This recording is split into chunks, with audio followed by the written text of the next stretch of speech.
Alright everyone, welcome back to some more semi-buff BTD 6, and you know what's up, it is now time for the review. We review the Druid Monkey because we are about done with it. Okay, collection event, yay.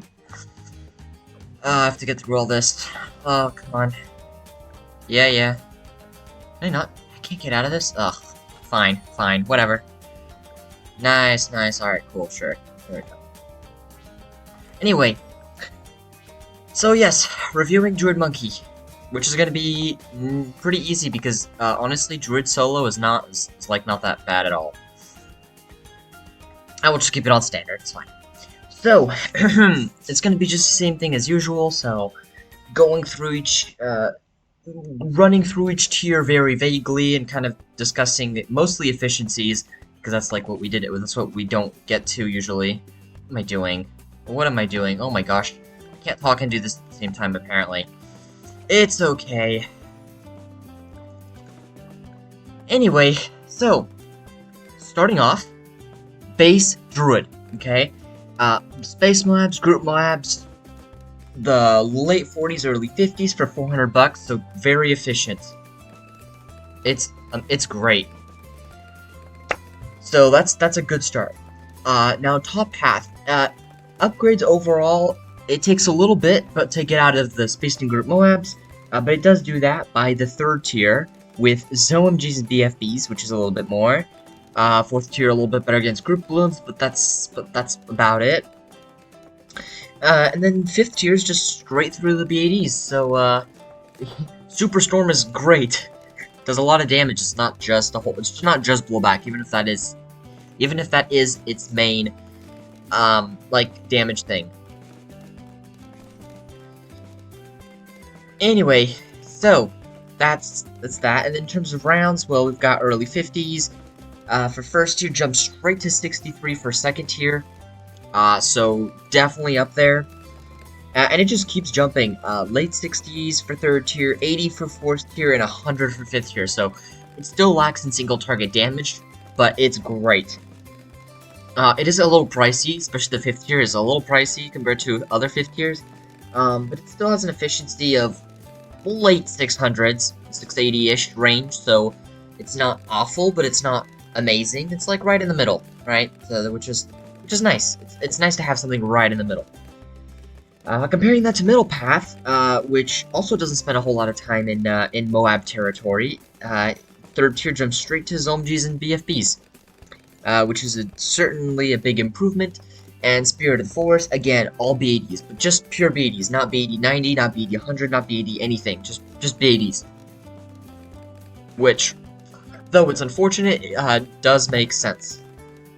This is Range of the Village, that's probably a little bit smarter. And let's give him this. I don't know if that's the right one, so I'm gonna mix it up. There we go. And a little bit of both. Anyway, so, in terms of rounds, the Middle Path,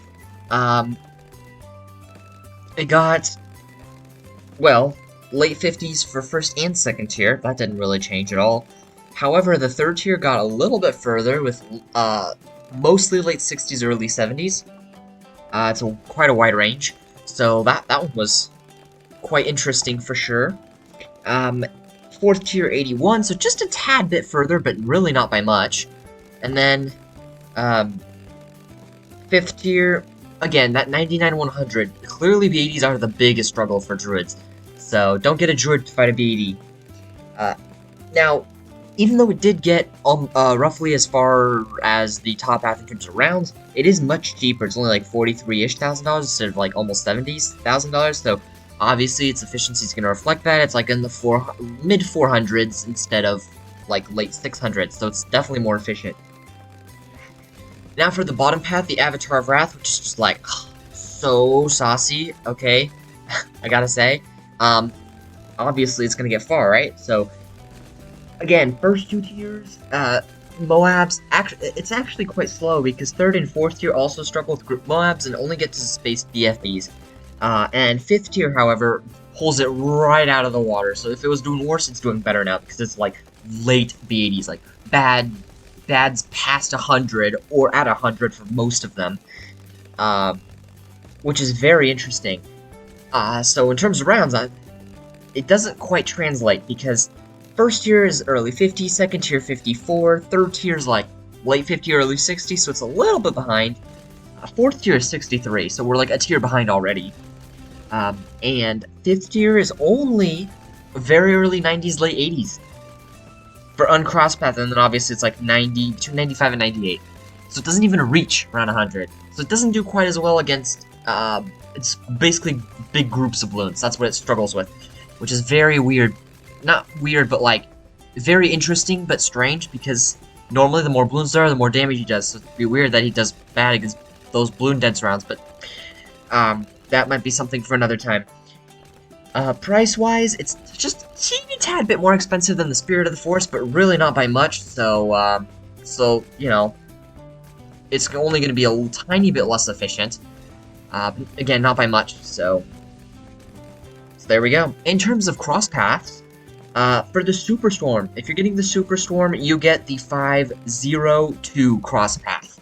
520 could be nice for regrows, but apparently that's not a problem. So it is $200 cheaper to go 502, and it does get to space bad 100 instead of space bad 90, so it's a little bit of a difference there, but it's pretty negligible. For the middle path, it's gonna have to be the 052, right? Because again, it's a little bit cheaper, even if everything else is the same. And for the bottom path, it is definitely the 025, and that's why I upgraded that one to the Avatar Rat phase, because 025 further, like, spaced in group balloons, even if not quite as far in the rounds. So, and it's $600 cheaper too, so it's cheaper and it gets a little bit further in spaced in group balloons. But the 205 is more efficient because it gets a little bit further in terms of rounds compared to its price tag. So it kind of depends on how you use it, but because you're probably going to have many more towers down and many more things down, 025 seems like the best bet. Whew! Alright, well, that seems to be about it for the Druid Monkey. If you guys enjoyed this, definitely hit that like button, hit that subscribe button, show your support. Thank you so much for watching. That's also a great way to support the channel. And sneak peek, what's the next tower? After Druid, we got Mermonkey. Oh, this is going to be very interesting, because I don't think we have a non-buffed Mermonkey, so we're going to have to do that next video. We can't buff it, we have to see how it does unbuffed first. So, definitely stay tuned for that, because the Mermonkey is still quite a brand new tower, and should be very interesting. So, with that, thank you so much, and have a really, really good day.